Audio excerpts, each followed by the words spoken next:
Bienvenidos a un estudio bíblico más, aquí un martes, aquí con el pastor Alan. Soy el pastor Abner y estamos contentos de estar una vez más aquí con usted, donde usted se encuentre, si es aquí en los Estados Unidos, en Latinoamérica, donde se encuentre. Agarra tus notas, estamos estudiando hoy Hebreos capítulo 8. Y estamos súper contentos de estar con ustedes una vez más aquí en Estudio Bíblico y les agradecemos cada vez que ustedes están con nosotros. Yep. La verdad es que aprender de la palabra de Dios es un proceso de vida, es un Yep. proceso continuo. Entonces, aún para nosotros estos estudios nos enseñan porque hay cosas que a lo mejor no habíamos escuchado, no habíamos visto en algún momento y eso es lo bonito de la palabra de Dios, que nunca terminas de aprender. Exacto. Y bueno, el día de hoy estamos hablando, como dijo Pastor Abner, estamos hablando acerca de Hebreos 8.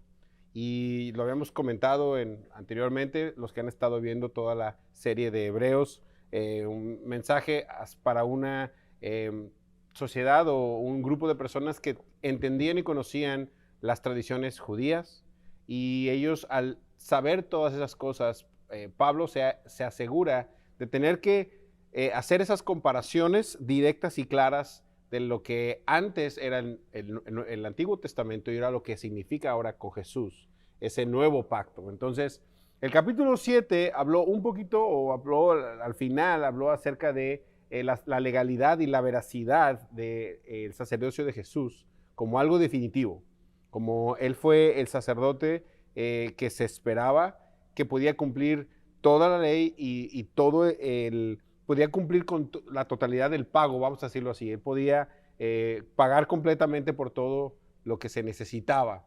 Él podía hacer todo. Y después de él ya no necesita ver más sacerdotes porque con el sacrificio de él ya es suficiente. Entonces, compara los anteriores, la anterior manera de hacer sacerdocio y el por qué en el capítulo 7 y cómo Jesús ofreció un sacrificio suficiente que puede ser permanente. Entonces, de ahí en adelante sale esta continuación, que es el capítulo 8, y cómo sigue esta cuestión del sacerdocio, que es lo que vamos a ver ahorita. Entonces, agarra tu Biblia, capítulo 8 de Hebreos, versículo 1, lo estoy leyendo yo de la Nueva Traducción Viviente y dice así: el punto principal es el siguiente: tenemos un sumo sacerdote quien se sentó en el lugar de honor a la derecha del trono de Dios, majestuoso en el cielo. Ahí sirve como ministro en el tabernáculo del cielo, el verdadero lugar de adoración construido por el Señor y no por manos humanas. Me gusta cómo comienza el autor de Hebreos, donde dice, ok, vamos a ir al punto. Al punto es que sí hay un sumo sacerdote. El punto principal es el siguiente: tenemos un sumo sacerdote. Lo dice desde el principio y lo dice claro, porque ya lo estaba diciendo, como dice el pastor Alan en el versículo 7, pero dice, ok, voy a comenzar este capítulo y lo voy a comenzar en claro, que sí hay. Pero me gusta ahorita que nos lo va a explicar por qué sí hay, porque también había otros judíos en ese tiempo donde todavía hacían sacrificios y había sumos sacerdotes que todavía lo hacían como lo hacían antes, como la ley de Moisés. Y me gusta que él está diciendo en claro que puesto que es superior y el pacto que ministra tiene que ser superior. El escritor dice que la clave de todo lo predicho consiste en el hecho que tenemos un sumo sacerdote superior. Y dice algunos argumentos de eso en el versículo 1, que dice, su moralidad es perfecta. Tenemos un sumo sacerdote. Esta declaración nos hace recordar los que nos dicen en Hebreos 7, lo que dijo el pastor Alan, es el clase de sumo sacerdote que necesitamos, que dice en el versículo 26 del capítulo anterior, en el versículo 7, capítulo 7, versículo 26. Es de la clase de sumo sacerdote que necesitamos, por el hecho que Jesús fue moralmente perfecto, que entre todas nuestras tentaciones, y podemos, ya eso estudiamos antes, que Jesús también fue humano. También Él vino del cielo, sí como Dios, pero sí fue humano. Pero durante todo eso también Él se puede identificar con nosotros, que fue moralmente perfecto, aún sí se identificaba con nosotros en nuestras necesidades y tentaciones. Lo hace superior a cualquier otro sacerdote del pasado o del presente. porque Él fue perfecto. Otra palabra por perfecto es sin error. Entonces Él lo dice que Él es un sumo sacerdote perfecto por lo que Él hizo y vivió también en esta tierra. También dice su obra consumada en el versículo 1. Dice que ahora nuestro Señor está sentado porque su obra ha sido consumada. Dice que está sentado. Podemos ver en el libro de Éxodo, donde Dios le dice a Moisés cómo construir el tabernáculo, cómo hacer el lugar donde va a estar su presencia y va a ser donde se va a hacer todos los sacrificios. Y lo explica muy bien qué hacer. Pero si usted lo ve bien, o tal vez lo ve en una foto, no había una silla. No se construyó una silla. ¿Por qué? Porque el sumo sacerdote siempre estaba trabajando. No hubo tiempo para esperar porque también no había un sacrificio perfecto. Pero ahora este autor dice que Jesús, que es el sumo sacerdote superior, está sentado. ¿Por qué está sentado? Porque el trabajo ya terminó en la cruz, está consumido.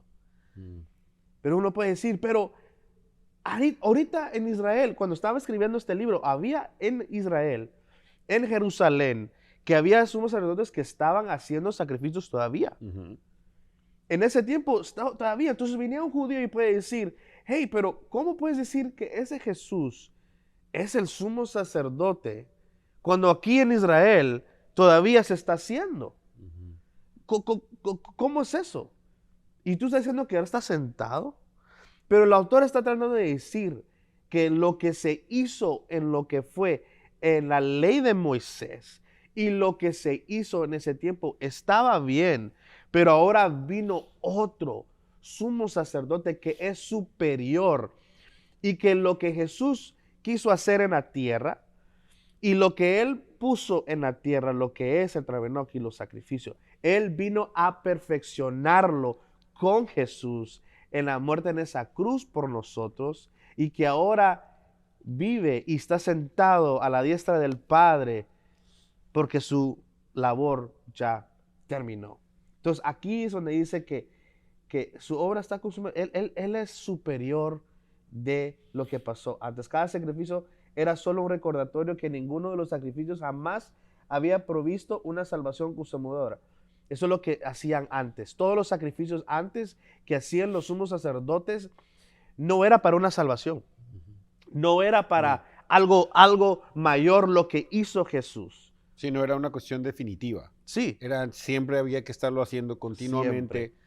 No era como Y no terminaba. Sí, por era años y una años. deuda que nunca podías pagar, básicamente. Sí. Y lo podemos ver hoy en día a veces con las tarjetas de crédito, que para algunos no es esa deuda. Pero es gracias a Dios que cuando Jesús vino y lo pagó todo. Entonces este autor dice, este Jesús es superior. Este Jesús que tal vez muchos de ustedes judíos no creen y no entienden, es superior. Porque lo que Él tiene, nadie lo puede quitar. Lo que Él dio y el sacrificio que Él dio, ya está pagado todo. También podemos ver, Jesucristo no solo estaba sentado en el lugar donde está sentado, lleno de gloria en su persona y su labor. Este lugar es el trono de los cielos a la diestra del Padre. Jesús es superior. La conclusión en el versículo 1 que está tratando de decir y firmemente, directamente ya al que lo está leyendo, es la presencia en el cielo de un sumo sacerdote superior demanda un pacto superior y eso es lo que hizo. Versículo 3 dice así, ya que es deber de todo sumo sacerdote presentar ofrendas y sacrificios, nuestro sumo sacerdote también tiene que presentar una ofrenda. Si estuviera aquí en la tierra, ni siquiera sería sacerdote, porque ya hay sacerdotes que presentan las ofrendas que exige la ley. Entonces aquí dice, ya se ha determinado que Jesucristo es el sumo sacerdote, pero todos pero todos los sumos sacerdotes sirven en sus semejantes. El título no es honorario.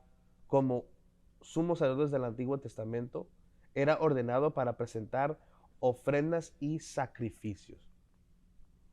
Uno puede decir un judío en ese tiempo, pero ¿cómo puede ser él el sumo sacerdote si él ya no está aquí? ¿Cómo ustedes van a presentar ahora sacrificios? Es que tenemos que entender algo. Algo que nos enseñaron desde chiquito, ¿ok?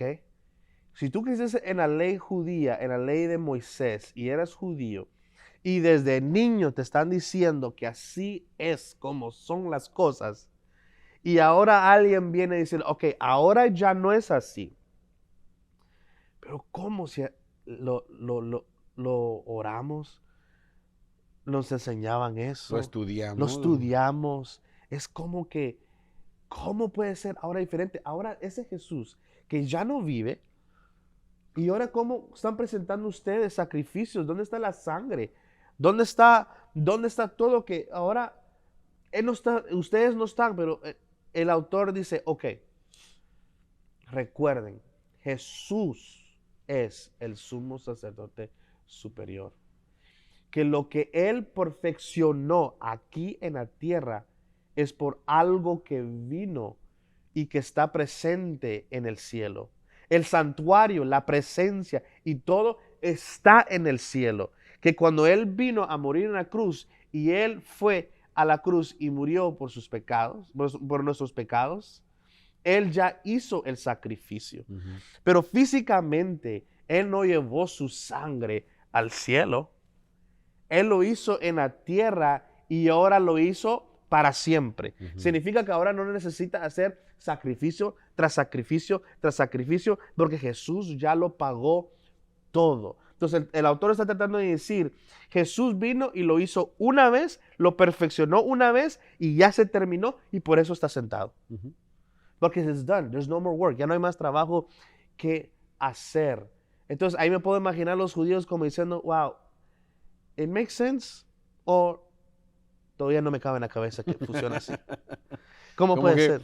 te creo, te entiendo, pero igual no me cabe. Si no me cabe, es like, bueno, ok. Pero este autor sigue diciendo, porque la sangre de los animales y todo lo que hacían el sacrificio no lavaba los pecados, no daba salvación, no daba ya lo finalmente que uno quiere recibir, pero cuando Jesús murió, sí, Él trajo. Nuestro Señor es un sacrificio vivo en el cielo y Él no está ofreciendo vez tras vez porque eso es innecesario.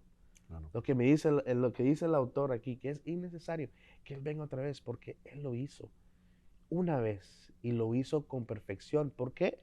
También lo que Él era, Jesús, era perfecto, sin pecados, que Él tomó todos nuestros pecados en el nombre de Él, and He took it, y lo llevó a esa cruz y murió por nosotros.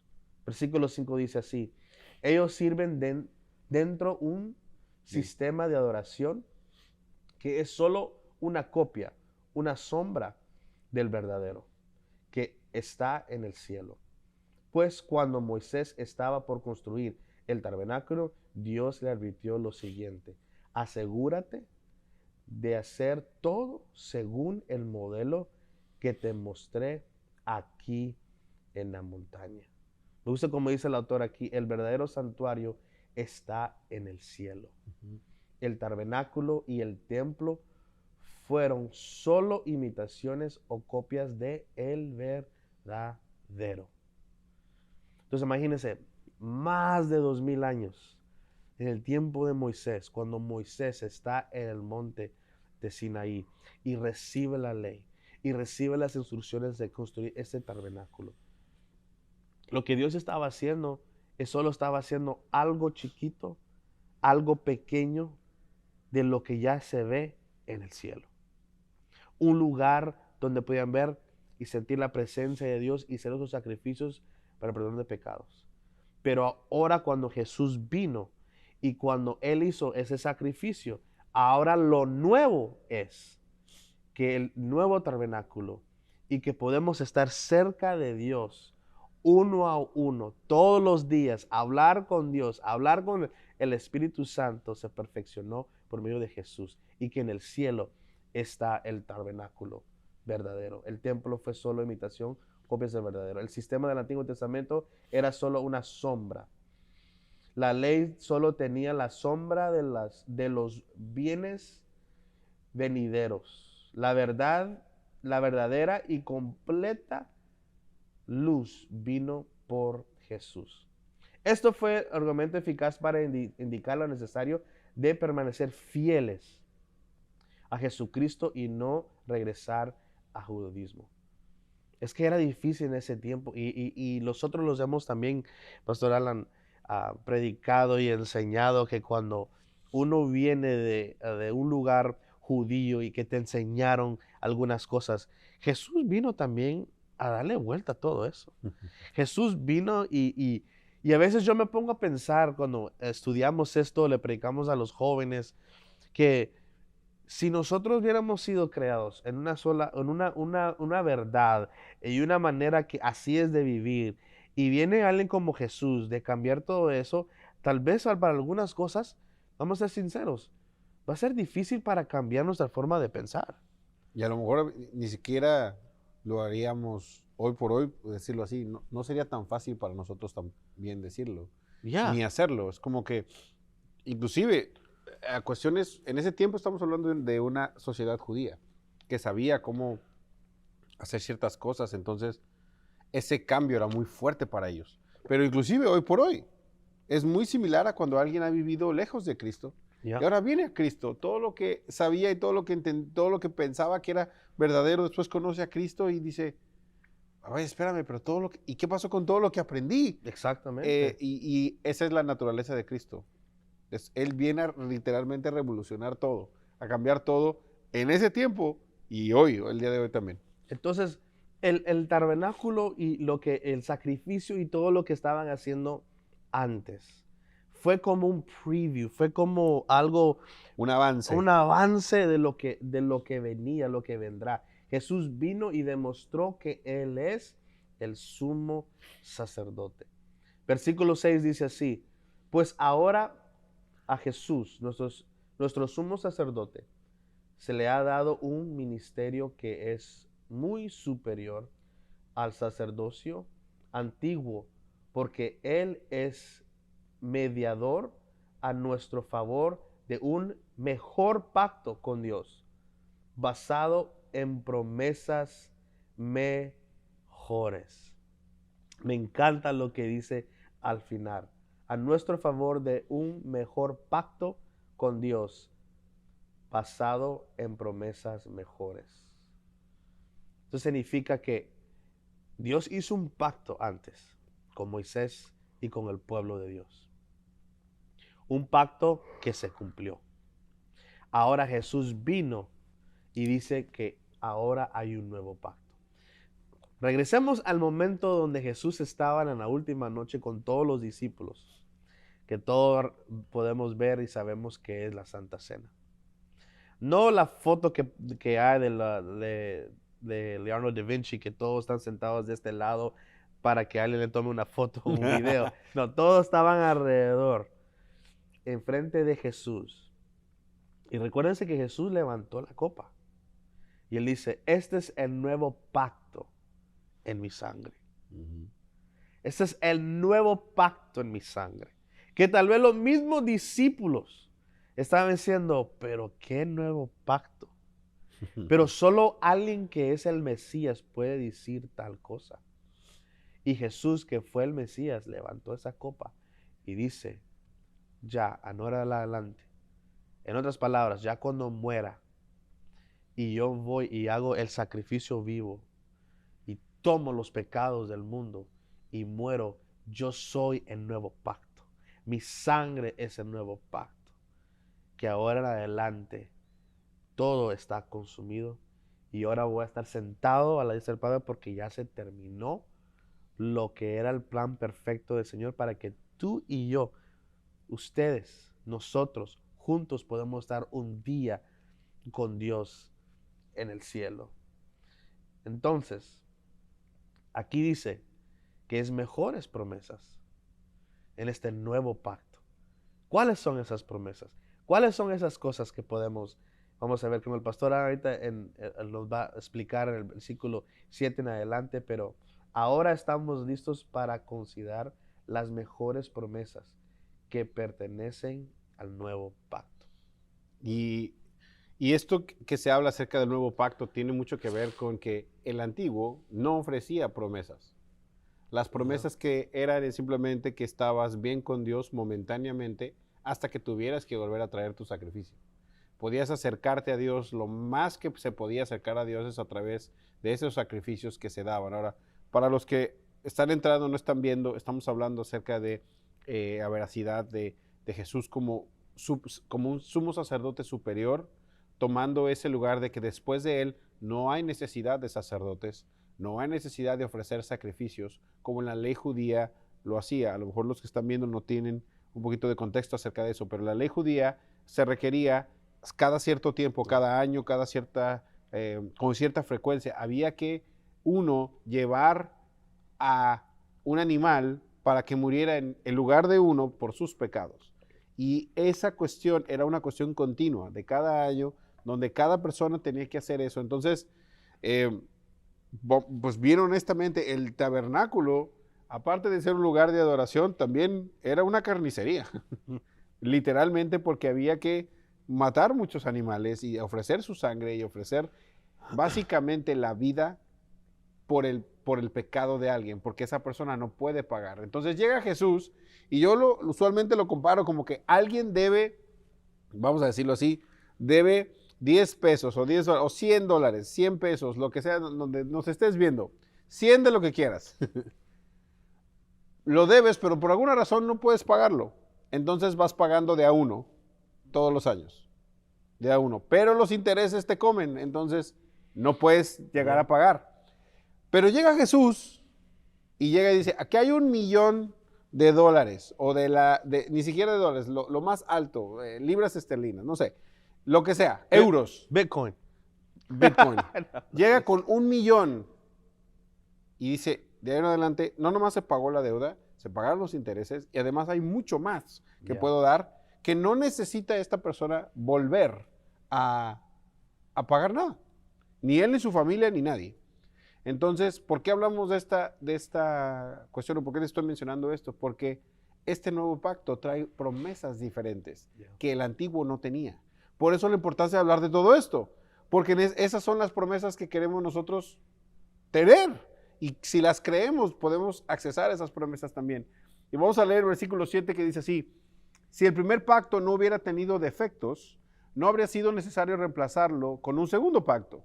Versículo 8, pero cuando Dios encontró defectos en el pueblo, dijo, se acerca el día, dice el Señor, en que haré un nuevo pacto con el pueblo de Israel y Judá.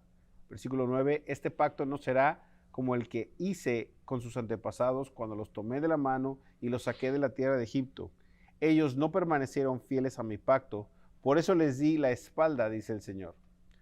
Fuerte el último versículo, pero vamos a ver lo que está hablando el nuevo pacto que tenemos, del versículo 7 al versículo 9 que leímos. Estamos hablando de que ese pacto era limitado. Entonces, solamente se podía pagar hasta cierto punto, entonces había que hacerlo constantemente. Pero más allá de eso, la cuestión aquí es que el antiguo pacto dependía totalmente de la habilidad de la persona de poder cumplirlo. O sea, esa persona tenía que hacer el esfuerzo de poder cumplir todas las veces. Todo dependía de él, todo dependía de esa persona, de tener que hacer el esfuerzo todos los años de pagar por sus pecados hasta cierto punto con esto que estamos diciendo. Hasta cierto punto tenían que hacerlo así. Y el problema con eso es que esta ley de tener que pagar todas las veces ponía toda la presión o toda la responsabilidad sobre las personas. Pero el pueblo de Israel muchas veces dejó de hacer las cosas, o sea, de seguir a Dios, de confiar en Dios, y dejaban de creer en Él y dejaban de hacer estas cosas, y estos esos ritos que se tenían que hacer eran importantes para su relación con Dios y su presencia ante Él, porque no podían acercarse de otra manera, simplemente no había camino.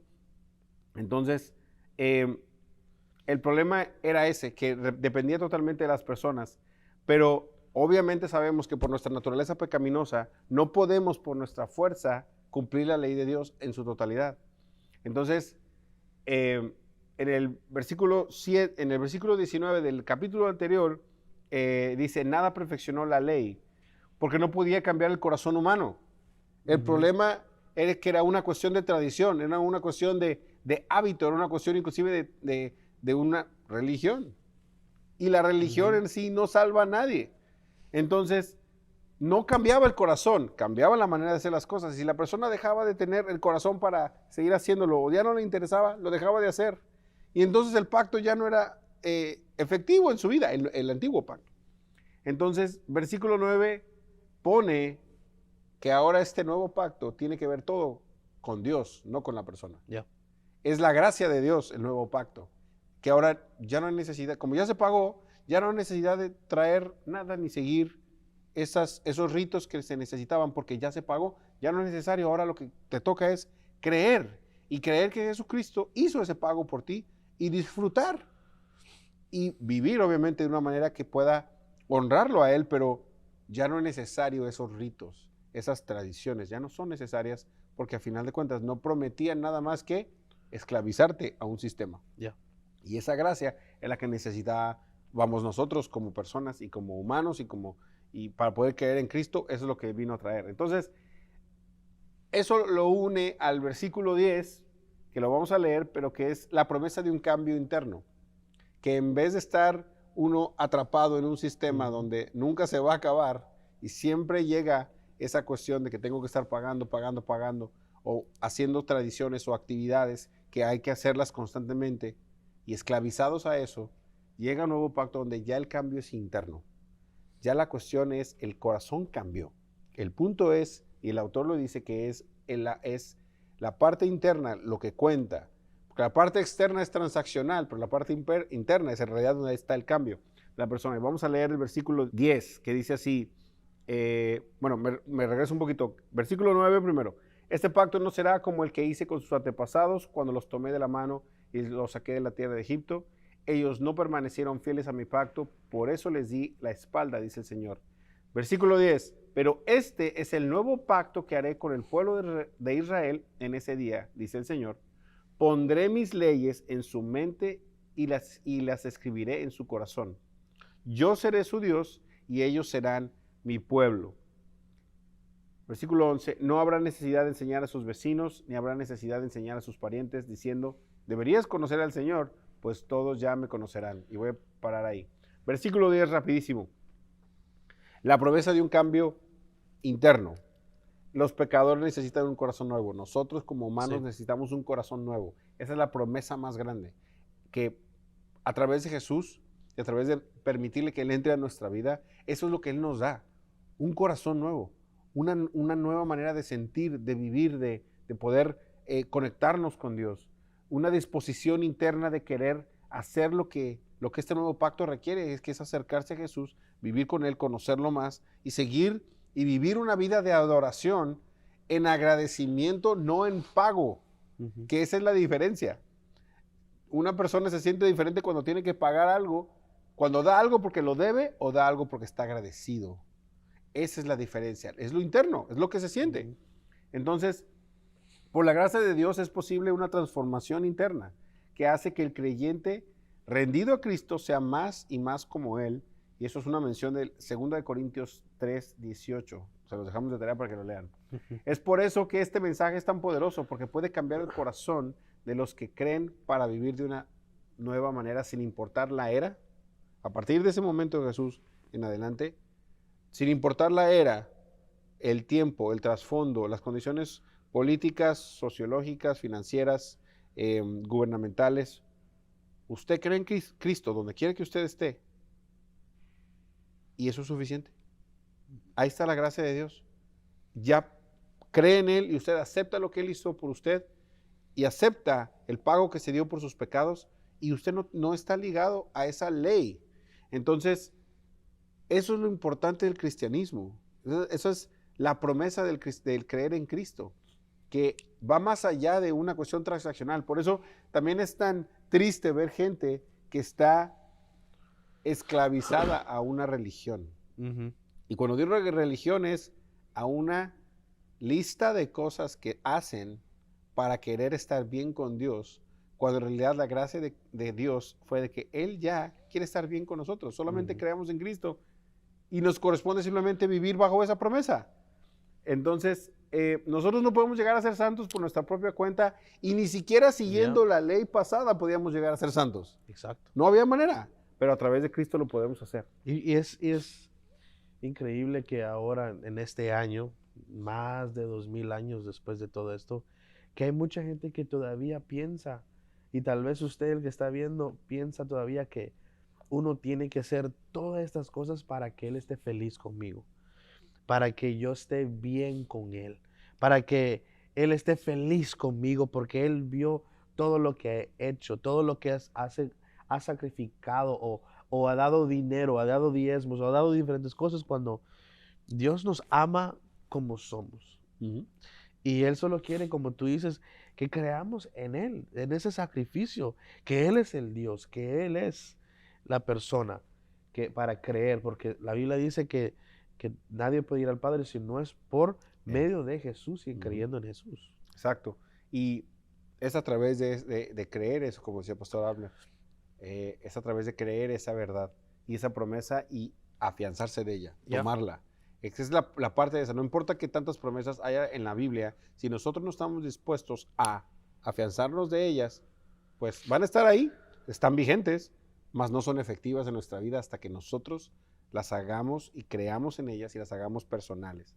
Y bueno, entonces seguimos con el siguiente versículo, los siguientes dos versículos, el 11 y el 12, porque ahí está la promesa del perdón para todos, lo que estábamos hablando anteriormente y lo comentamos rápido. Dice el versículo 11, y no habrá necesidad de enseñar a sus vecinos, ni habrá necesidad de enseñar a sus parientes, diciendo, deberías conocer al Señor, pues todos ya me conocerán, desde el más pequeño hasta el más grande. Perdonaré sus maldades y nunca más me acordaré de sus pecados. Y esa referencia está también en Jeremías 31, acerca de que nunca me acordaré más de sus pecados. Y vamos a hablar acerca de eso brevemente. Estamos hablando en Hebreos 8, que se cita a Jeremías, y estamos hablando acerca de que el autor de Hebreos, que por cierto no es Pablo, aunque yo dije que era Pablo, perdón, no se sabe quién es el autor. Estamos hablando acerca de que ese autor está refiriéndose a personas que conocen la historia y las tradiciones judías. Parte de la historia del pueblo de Israel es que en algún momento el reino se dividió, el reino de Judá y el reino de Israel. Y entonces, por esas cuestiones, en su historia fueron conquistados por diferentes reinos, por diferentes personas y exiliados a diferentes partes. Entonces, Jeremías hace esa referencia de que van a regresar todos. Entonces, por eso habla acerca de mis hermanos. No habrá que decirle a mis hermanos, hablando de esa unión de Israel y de Judá, diciendo que van a regresar todos. Entonces, se refiere a aquel día cuando Israel será reunido con Judá y se regocijará en el reino prometido. Aquel día no será necesario anunciar el evangelio a otros, porque todos ya conocerán personalmente al Señor, que es lo que estábamos hablando acerca del cambio de corazón. Creyendo en Cristo, todos conocerán al Señor o a Jesús o a Dios personalmente, internamente. No habrá que estar llamando siempre a hagamos esto, hagamos el otro, trae tu ofrenda, trae tu eso. Ya no es necesario, es más bien como lo hacemos hoy en día. Hablamos acerca de cosas de Cristo, hablamos acerca de nuestro caminar con Cristo. Podemos compartir nuestras vidas que están llenas del amor de Dios, porque ya tenemos ese amor de Dios y esa vivencia con Cristo. Y en segundo plano acerca de eso es Dios. El versículo 12 dice que Dios no recuerda más nuestros pecados. Pero obviamente no quiere decir que Él se olvida, porque si se olvidara, entonces pues no es Dios, básicamente. Porque Dios tiene el récord de todo lo que ha pasado y todo lo que va a pasar. Entonces Él sabe. Ahora, es diferente que Él los traiga a memoria de regreso. Exacto. O como cuando decimos a alguien, me la estés cantando. Como, dice, deja de cantarme mis errores. Como que ya sabes que ya me equivoqué, pero ahí me estás diciendo otra vez, Ya. como la vez pasada, que no sé qué. ¿Recuerdas? ¿Te acuerdas esa vez? Eso es básicamente lo que está diciendo. Que Dios recuerda lo que hemos hecho, pero no lo mantiene en contra nuestra. Cuando nosotros aceptamos a Cristo, recibimos ese perdón, la promesa es, ese perdón te cubre completamente. Ya. Esa sangre te limpia completamente. Ese sacrificio te hace digno de estar enfrente de la presencia de Dios sin que nadie te recuerde tus errores, ni tu pasado, ni tus equivocaciones. No se trata, se trata más bien basándose de su gracia, de la gracia de Dios para nosotros. Y una vez que el pecado ha sido perdonado, nunca más es traído ante nosotros. Qué padre, qué rico, qué increíble es saber que vivimos de la mano de un Dios que nos ama, que pagó nuestras deudas y nunca nos va a recordar esas deudas. Ya. O sea, inclusive, ¿quién quiere vivir con alguien que le está recordando sus errores todo el tiempo? Nadie. Nadie. Nadie. Los que están casados, menos. Menos. Pero eso es lo bonito de parte de Dios, que Él promete pagar, perdonar y no volver a recordar. Lo que pasó, pasó. Borrón, cuenta nueva. Sigamos adelante con las nuevas promesas. Y terminamos en el versículo 13, que es esa promesa eterna. Y lo voy a leer rapidísimo. Dice, cuando Dios habla de un nuevo pacto, quiere decir que ha hecho obsoleto el primero, el cual ha caducado y pronto desaparecerá. Esa frase está bien dura y se las voy a explicar por qué. Tenemos una promesa eterna con Cristo con este pacto. Como decía Pastor Abner, ya no es necesario estar haciendo las tradiciones anteriores, ya no es necesario porque ya el sumo sacerdote, que es Cristo, ofreció ya el sacrificio, que fue Él mismo, pagó porque era mucho más de lo que necesitábamos pagar, y entonces ya la deuda está saldada. Perfecto. Como Él está en el cielo, Él sigue viviendo, porque Él resucitó. Entonces, su sacerdocio no lo tiene aquí en la tierra, pero sí lo tiene en el cielo, donde, resumiendo, ahí está el verdadero santuario. Ahí está el verdadero tabernáculo. El que teníamos acá, el templo de acá, era una copia, como decía solamente. Allá está el verdadero, allá está Él. Pero también habla acerca de este nuevo pacto tiene consecuencias eternas. Porque obviamente ahora nosotros tenemos una nueva vida en Cristo y Cristo nos prometió una vida eterna si creemos en Él. Amén. Entonces, la parte del último que dice que ese pacto cesará o ese pacto desaparecerá tiene que ver con el hecho de que es también una promesa para Israel. Esto fue escrito cerca del tiempo donde unos años después, en el año 70 después de Cristo, el templo de Jerusalén fue destruido. Yeah. Y de ahí en adelante no han habido templos nuevos para los judíos y no han habido sacerdotes nuevos. Ya no hay esta cuestión en cuanto a un templo se refiere. Y sin ellos saberlo, el sistema antiguo estaba llegando a su fin porque la ciudad de Jerusalén y su templo fueron destruidos en el año 70 por los romanos y los judíos desde entonces no han tenido ni templo ni sacerdotes. El nuevo pacto tenía consecuencias eternas, como lo hemos dicho, y además el nuevo pacto nunca puede envejecer ni desaparecer. Que la palabra griega nuevo, como nuevo pacto, significa nuevo en calidad, no en tiempo. No en tiempo, no tiene que ver con que es fresco, es nuevo en tiempo, no. Es nuevo en calidad. Como cuando usted tiene algo que todavía huele a nuevo.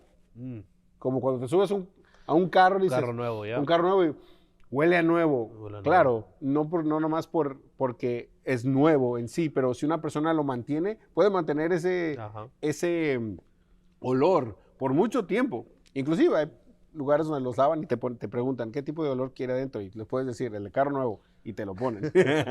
Entonces el punto es ese, no es por tiempo, es por calidad, la calidad. Entonces este nuevo pacto es de tal calidad que nunca necesita ser sustituido y necesita ser reemplazado. Con ese pacto que hizo Cristo con nosotros, es que Él empezó, con eso tenemos de ahora en adelante. Y qué promesa tan grande de la cual nos podemos afianzar. Capítulo 8 de Hebreos. El autor literalmente dice, hay un antiguo pacto, pero hay un nuevo pacto. Y el nuevo pacto tiene el sumo sacerdote superior de todo lo demás, de lo que fue antes y lo que vendrá. Pero también el autor quiere reconocer que hubo un tiempo bueno que se hizo en ley de Moisés, que para su tiempo fue de agrado, fue de hacerlo como Dios lo dijo en ese monte con Moisés, que tuvo su tiempo, Claro. y tuvo su tiempo y fue bien, y lo hicieron bien, y por muchos años fue así. Pero ahora dice, hay un nuevo pacto y en otras palabras, este pacto es mejor.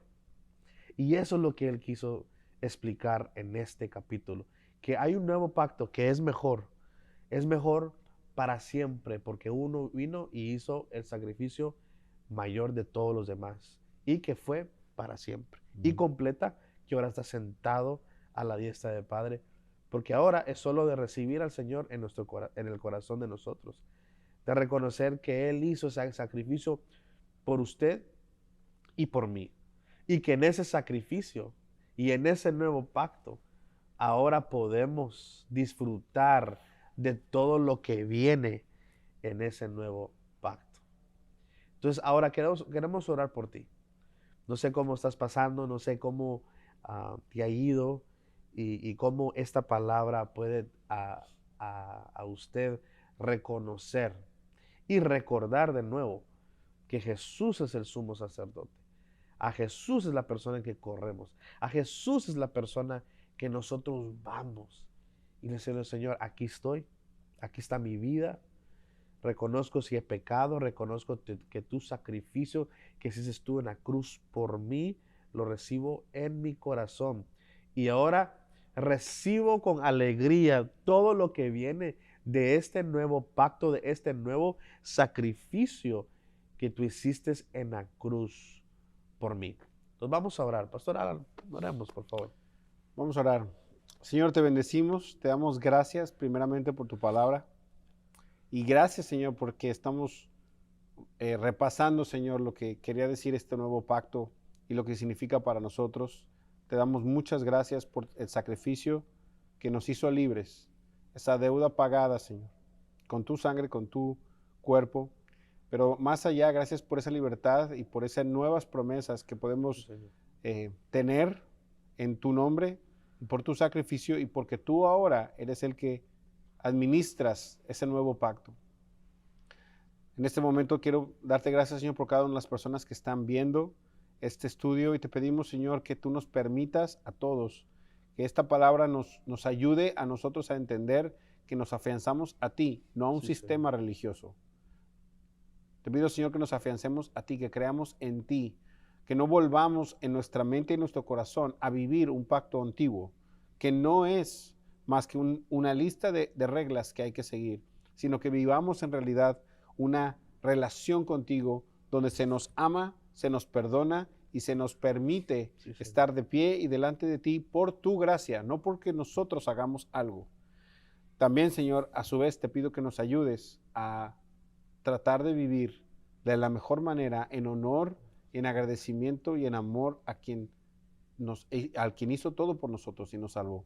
En este momento oramos por nuestros hermanos y hermanas, Señor, donde quiera que estén, en cualquier parte del mundo. Los bendecimos y te damos gracias porque podemos ser todos una familia que vive bajo esas promesas que tú nos has dado en este nuevo pacto. Te bendecimos, te alabamos y te damos muchas gracias que nuestra vida fue transformada por tu amor y por tu gracia. En el nombre de Cristo Jesús. Amén, amén. Y amén. Y amén. Una vez más, gracias por una vez más estar aquí con nosotros, ver esos estudios bíblicos que seguimos dando cada martes.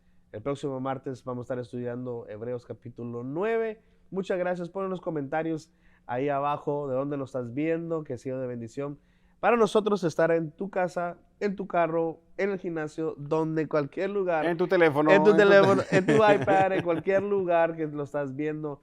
Gracias. Dios los bendiga. Hasta la próxima.